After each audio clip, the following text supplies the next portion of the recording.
Hello, nonprofit leaders. I'm Sarah Olivieri, your host, and this podcast is here to assist people like you, executive directors, board members, and other nonprofit leaders make a bigger impact with insights, tips, and lessons learned from nonprofit leaders and experts. Having been an executive director, a board member, and now a consultant and coach, I truly understand the challenges you face. And that's why I'm here. I'm all about working smarter, not harder, so you can make a bigger impact without the burnout. And so is our sponsor, DonorBox. DonorBox isn't just a suite of helpful fundraising tools, it's a partner that helps you raise more money and supports you in retaining your donors. I love their forward-thinking approach. Visit donorbox.org to learn more.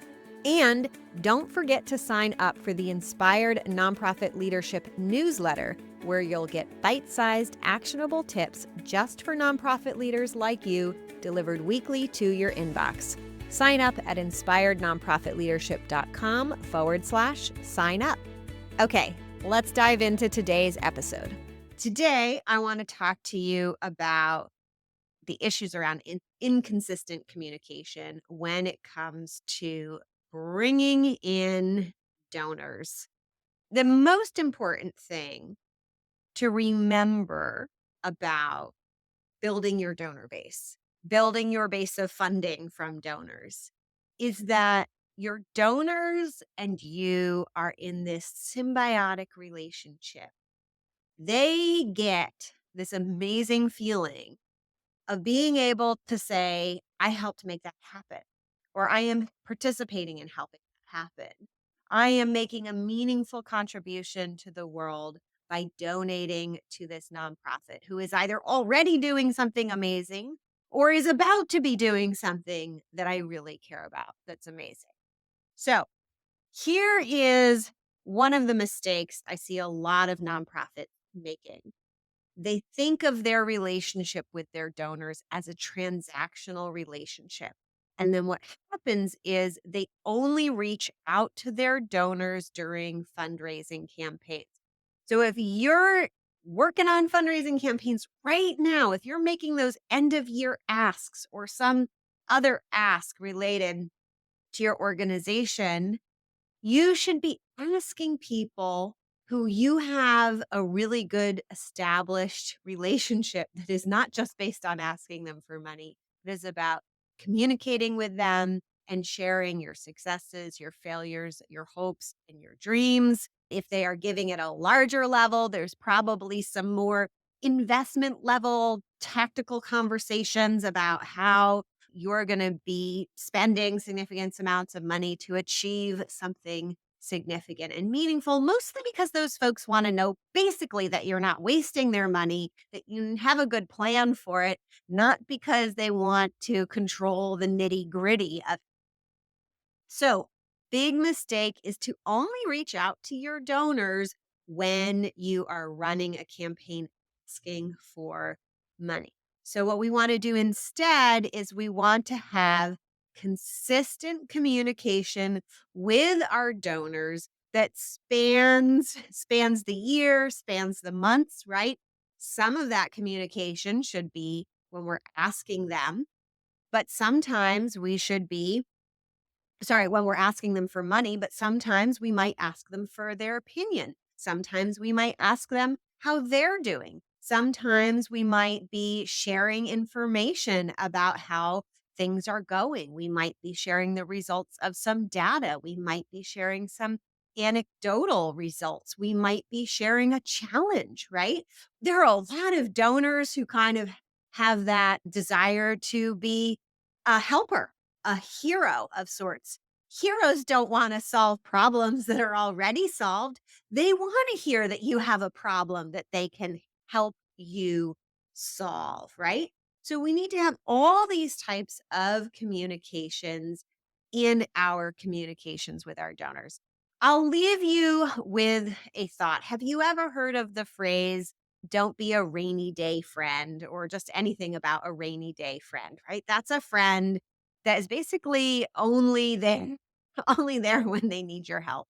right? Only there when it's bad. So don't be a rainy day friend with your donors. I think that's what that saying means. If I'm wrong, please let me know. I'm not the best with sayings. I'm always getting them mixed up. But hopefully the concept is clear here, right?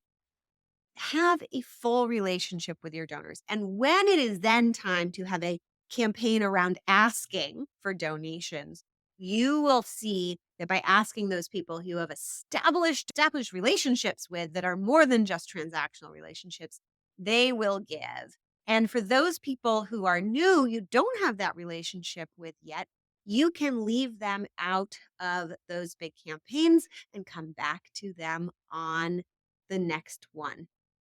And that is how, by sending consistent communication, regular updates to your supporters, you can dramatically increase giving. Now, I'll give you a bonus tip since some of you might be feeling overwhelmed with how do we do consistent communication. And I teach this to my clients in the Thrive program. And in the Thrive program, they learn this method for running nonprofits. I teach them. It's called the impact method. And in part of that method, we have a weekly staff meeting that's called an issues meeting. And the issues meeting starts out with the staff sharing any headlines, anything that's kind of newsworthy, good or bad in their organization, and any issues that are coming up. So here's the hack to send out regular communications. The executive director or development director out of that meeting can pick 1, 2, or 3 headlines or issues and send them out in a quick, varnish. We don't need a graphic design email, a quick note from the executive director or whoever it is saying, hey, Sarah here in our, just had an update from our staff and I wanted to share it with you. Here are 2 big wins that our nonprofit had this week. And here's one challenge we're facing. Thank you so much for being on the journey with us. Sincerely, Sarah. P.S. You can give a gift anytime, or here are 3 ways to do so. Way 1, make a donation. Now, way 2, set up a recurring donation or increase your recurring donation. Way 3, think of us in your will and send me an email if you're interested in learning more about how to make a legacy gift, for example. That's all I have for you today. It is such a pleasure and honor to be here to support nonprofit leaders. And in my continuing efforts to do so, I deliver tips like this to your inbox, your email inbox, through the Inspired Nonprofit Leadership newsletter, which you can access at inspirednonprofitleadership.com/sign up. If you are interested in joining the Thrive program and being one of those executive directors who works with me every week on a weekly basis, sometimes multiple times a week to move your organization forward, you can express your interest in that by going to pivotground.com/application, fill out the very short form, tell me a little bit about yourself. I will review it manually and get back to you. And then the next step after that is to have a meeting to discuss what kind of options are best for you. And if that is the Thrive program, I'll give you all the details on how to get involved with that. Finally, special announcement because I have recently launched the Board Clarity Club, which is the first board support membership with live support that I know of for board members.